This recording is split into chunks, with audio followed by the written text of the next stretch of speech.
का मायका प्रेम। रिद्धि की सास को हर वक्त अपने मायके का गाना गाने की आदत थी। अरे बस करना माँ, मामा का ये किस्सा तो 50 बार पहले भी सुना चुकी है। अरे हाँ, तो क्यों ना बताऊं। तेरे चाचा तो उस वक्त हाथ झाड़ कर खड़े हो गए थे।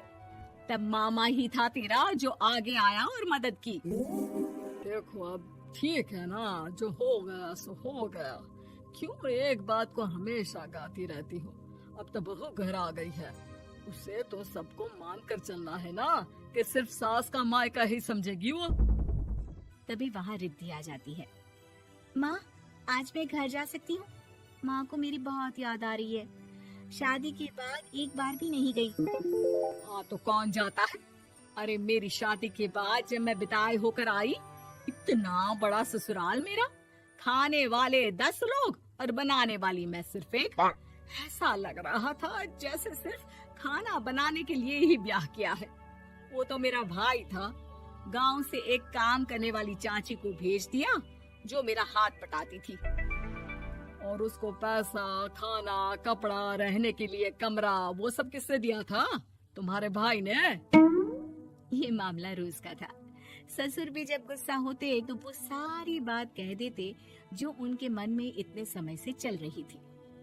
मेरा भाई, भाभी, भतीजा, भतीजी सब छुड़वा दिया। मैंने जीवन भर सिर्फ तुम्हारे परिवार वालों से निभाया, लेकिन अब भी चैन नहीं है तुमको।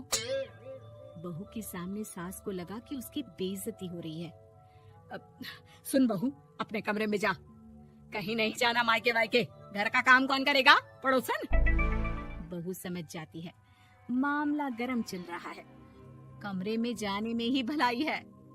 कमरे में क्या है? तुम्हारी माँ हर वक्त चिक चिक चिक चिक करती रहती है। कल ताई मिली थी तुम्हारी मुझे, लेकिन मजाल है सासू माँ की उन्होंने एक बुराई की हो, लेकिन सासू माँ हाँ, जब देखो तब ससुराल के लोगों की बुराई करती रहती है। बेचारे पापा जी कितना मिस करते हैं अपने घर वालों को। मेरा तो बड़ा मन करता है कि ताऊ जी, चाचा जी और सब मिलकर रहे, ना साथ रहे लेकिन आना जाना तो ठीक से रखे। हिंदुस्तान और पाकिस्तान एक हो सकता है, लेकिन चाचा और ताऊ के परिवार के साथ हम लोगों का मिलन ना जी ना, कभी नहीं हो सकता। ये बात है। देखिए मेरे साथ ना ज्यादा चैलेंज मत करिएगा। ऐसा कोई काम नहीं है जो मैं नहीं कर सकती। ससुर जी जो कि बहू की बात सुन रहे थे सामने आ जाते हैं। अरे बेटा, तू ये कर सकती है तो प्लीज मेरा परिवार किसी तरह मुझसे मिलवा दे। सारी जवानी तो मैंने किसी तरह काट ली, लेकिन जीवन के इस पड़ाव पर बहुत याद आती है मेरे परिवार की। हाँ हाँ पिताजी, आप चिंता मत करिए, बस मेरा साथ देते रहिए आप दोनों। फिर देखिए कैसे माँ जी भी ठीक हो जाएंगी और पूरा परिवार भी एक हो जाएगा। थोड़ी देर बाद बहू सामान लेकर घर से निकल रही होती है कि मना किया था ना तुझे मायके जाने के लिए, फिर क्यों जा रही है? बहू कुछ कहती इससे पहले ही बेटा बोलने लगता है। क्या है माँ, वो घर जा रही है। वैसे भी उसके माता पिता ने मुझे 10 लाख दिए तब जाकर मेरा काम शुरू हो पाया, वरना तूने मेरे लिए किया क्या है? अरे वाह बेटा, बचपन से पढ़ाया लिखाया, तेरे दुख दर्द में जगी, और आज वो लोग तुझे सही लग रहे हैं। और फिर ससुराल में लड़की खुश रहे, ये तो मायके वालों के जीवन भर की जिम्मेदारी रहती है। तो ये तुमको भी तो सोचना था ना। ताऊ जी ने पापा को पढ़ाया लिखाया, जब तुम नहीं आई थी तो पापा के लिए ताई जी ने पापा की माँ की तरह देखभाल की। अब बोलिए। अरे तू कुछ नहीं जानता बेटा, तेरे पापा को सब पता है, तभी वो उन लोगों से वास्ता नहीं रखते। मैं उन लोगों को जानता हूँ, लेकिन मैं तुम्हें नहीं जानता कि तुम्हारे मन के लायक काम नहीं हुआ तो तुम घर की शांति बर्बाद कर दोगी। सास जोर जोर से चिल्लाने लगती है। तभी वहाँ सास का भाई आ जाता है। अरे क्यों आप लोग मेरी बहन को परेशान करते रहते हैं? पहले ये जीजा कम थे, जब बहू भी आ गई। बहन, मैंने तो 30 साल पहले ही बोला था, अपना हिस्सा ले और छोड़ इन लोगों को, चल अपने साथ। बहू समझ जाती है कि मामा ससुर की नजर किस पर है। देखा, तुम लोग मुझे अकेला मत समझना, मेरा भाई खड़ा है आज भी मेरे लिए। बहू मायके जाती है और आते वक्त साथ में एक नौकरानी ले आती है। अरे बहू, कुछ खाने को दे दे। अरे आंटी, क्यों भाभी को परेशान करती रहती हो? उनके भाई ने मुझे जिम्मेदारी दी है। किसी भी चीज की परेशानी नहीं होनी चाहिए भाभी को। जो चाहिए मुझे बोल लेगा। आय हाय, बहू के मायके वालों का इतना दखल।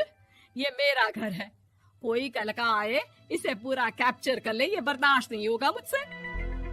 क्या हो गया सासू माँ? क्यों सुबह सुबह चिल्ला रही हैं? चमेली, ओ चमेली, क्या कहा था मेरे भाई ने तुझे?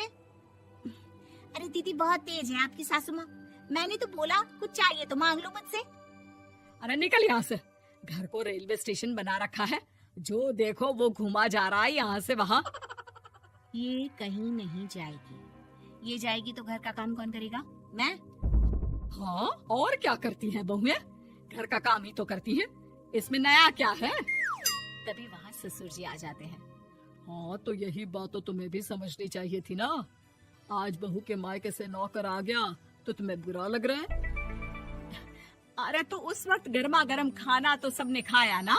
ऐसा तो नहीं है कि मेरे मायके का नौकर था तो सिर्फ मेरे लिए बनाता था। अरे निकालो इसे फिलहाल, बाद में बात करती हूँ। सास का गुस्सा जोर से नौकरानी पर फूटता है। तभी वहाँ बेटा सामान के साथ आकर खड़ा हो जाता है। चलो रिद्धि, तुम ठीक बोलती हो। मेरी माँ को तो हम लोगों की कोई फिक्र है ही नहीं, ये तो सारा दिन सिर्फ अपने बारे में सोचती है। और देखिए, मैं अब से कह रही हूँ कि अब से इस घर की तरफ आपको देखना भी नहीं है। नहीं आना आज के बाद इन लोगों से मिलने। हाँ हाँ, बस कभी कभी दिन में 2 बार मिलने आ जाओ। नहीं, बिल्कुल नहीं। ससुर झूठा नाटक करते हुए। मेरी बीवी ने मुझे मेरे ही परिवार से दूर कर दिया, आज बहू मेरा इकलौता बेटा दूर कर रही है। हाय, कैसे जीऊंगा मैं? वाह, वो भाई जो आपको बेटे की तरह मानता था, उन्हें छोड़ने में तो दुख नहीं हुआ। आज खुद का बेटा छोड़कर जा रहा है तो कैसे जीऊंगा? बढ़िया है। अब सास समझ चुकी थी कि उससे गलती क्या हुई है। मुझे माफ कर दे बहू, अब मेरी समझ में आ गया कि अपनों से दूर कर बीवियां पति का भला नहीं बल्कि उन्हें जीवन में अकेला कर रही है। मुझे माफ कर दे, मैं अब सबसे माफी मांग लूंगी। ससुर जी दूर से बहू को थम्स अप दिखाते हैं। ना लड़का लड़की एक समान होते हैं, लेकिन लड़की को लड़के की तरह पालना पोसना कितना सही है? देखिए जरा। हमारी लड़की तो वो हर काम कर लेती है जो लड़के करते हैं। अच्छा है, अब तंबाकू लेने खुद नहीं जाना पड़ेगा, बहू ही ले आएगी। कैसी बात कर रहे हैं पापा? उन लोगों के कहने का मतलब है कि पढ़ाई लिखाई सब लड़कों के बराबर की है। क्यों आंटी जी? हाँ हाँ बेटा, वही कह रही हैं ये। अरे चुप रहिए, क्या हाँ हाँ कर रहे हैं? साफ बात करिए ना। बेटी पर फक्र होने वाली बात को चिल्ला चिल्ला कर बताना चाहिए। ऐसा क्या कर दिया आपकी बेटी ने? हमें भी तो बता दो जरा। तभी वहाँ डॉली आ जाती है। कुछ कुछ होता है कि अंजलि थी ना, बिल्कुल उसके जैसी ही दिख रही है। हाथ में फुटबॉल, सर पर बैंड। ओह माय गॉड, आज फिर? तो तुम हो लड़की जो मुझे देखने आए हो। सुनो, मैं बाइक 200 की स्पीड से चलाती हूँ। हाँ, मैं लेट नाइट पार्टी की शौकीन हूँ। कोई प्रॉब्लम? मुझे क्यों प्रॉब्लम होगी? नाइट पार्टी तुम करती हो, 200 की स्पीड से तुम बाइक चलाती हो, तो प्रॉब्लम में तो तुम फंसोगी ना। गुड, लड़का ओके है पापा, फाइनल कर दो। सारंग और उसकी फैमिली देखती ही रह जाती है। अब मेरे ख्याल से आप लोगों ने अपनी बेटी को लड़के जैसा नहीं बल्कि लड़का ही बना दिया है। अरे तो अच्छा ही है ना, घर के काम के लिए तो फिर भी नौकरानी रख लेंगे। बहू मर्द जैसी होगी तो किसी बात की समस्या नहीं, पति का सहारा बनेगी। भाई हमें तो रिश्ता मंजूर है। और ऐसे हो जाती है डॉली की शादी सारंग से। लेकिन शादी के बाद मर्दानी डॉली के शौक लाजवाब होते हैं।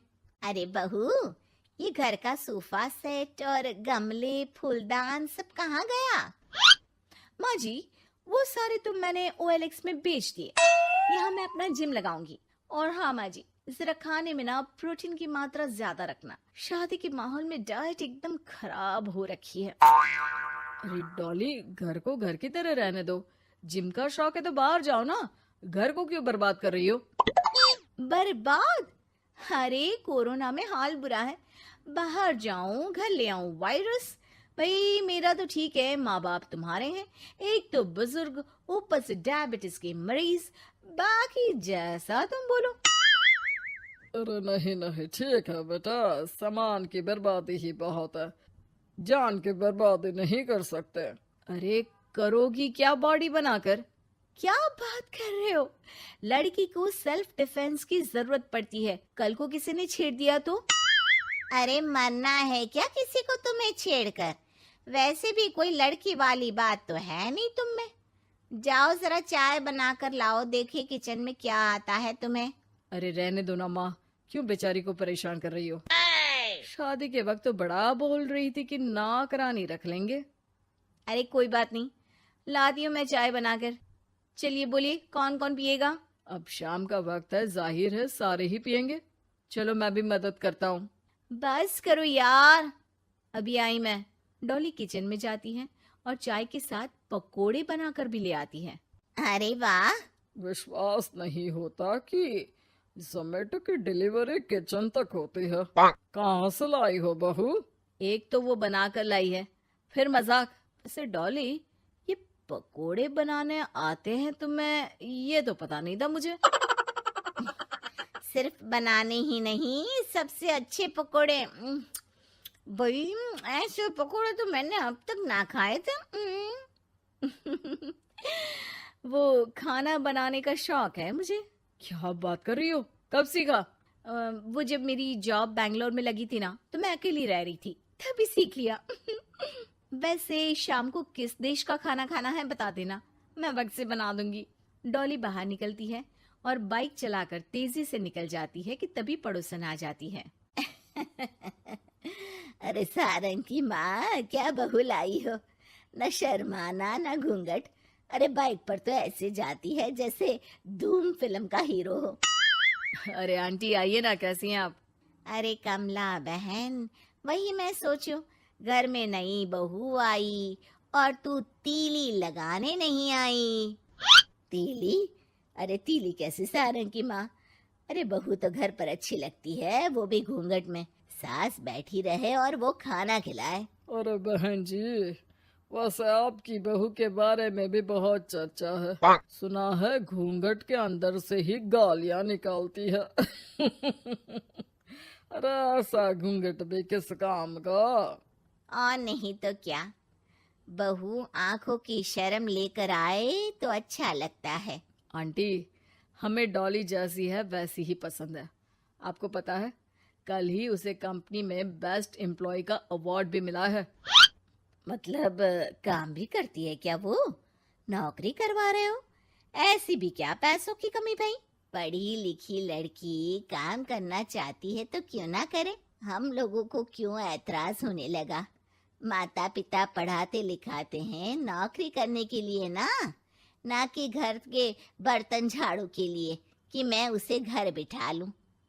पड़ोसन समझ जाती है कि यहाँ उसकी दाल नहीं गलेगी। शाम को डॉली घर आती है तो उसके साथ एक लड़की होती है। अरे डॉली, कौन है ये बेटा और इसे इतनी चोट क्यों लगी है? मेरी ऑफिस में है माँ, 2 दिनों से ऑफिस नहीं आ रही थी तो मैं ही इसके घर चली गई लौटते लौटते। लेकिन हाँ, लेकिन क्या बेटा? आंटी जी, मेरी शादी के बाद से ही सास ने मुझे मारना पीटना शुरू कर दिया था। हाँ तो घर छोड़ देती, मायके चली जाती। अरे पति से शिकायत करती, सास को समझाती। मार खाकर रोना तो सल्यूशन नहीं है ना। गई थी पापा के पास, लेकिन माँ ने बोला लड़कियों को मायके आने का हक नहीं है, आना है तो कुछ दिनों के लिए आओ। फिर क्या करती, उसी को नसीब समझ लिया। यही तो माँ बाप गलती करते हैं, लड़कियों को ऐसे पालते हैं जैसे राजकुमारी। अरे जरूरी तो नहीं कि हर लड़की को राजकुमारी ही बनना हो, क्यों सासू माँ? हाँ बेटा, लेकिन लड़कियों की इस हालत के पीछे सिर्फ माता पिता की सोच ही नहीं, बल्कि ससुराल वाले भी जिम्मेदार होते हैं। उन्हें अपने आप को बदलना होगा। वैसे बहू तो इस मामले में लकी है जो तुझे ऐसा ससुराल मिला। हाँ, ये तो है। कम से कम आप लोगों को ये तो पता है कि लड़कियां या बहू सिर्फ घर के काम के लिए घर नहीं लाई जाती है, उनकी अपनी भी एक जिंदगी होती है। मैं समझ गई कि मुझे अब क्या करना है। शुक्रिया।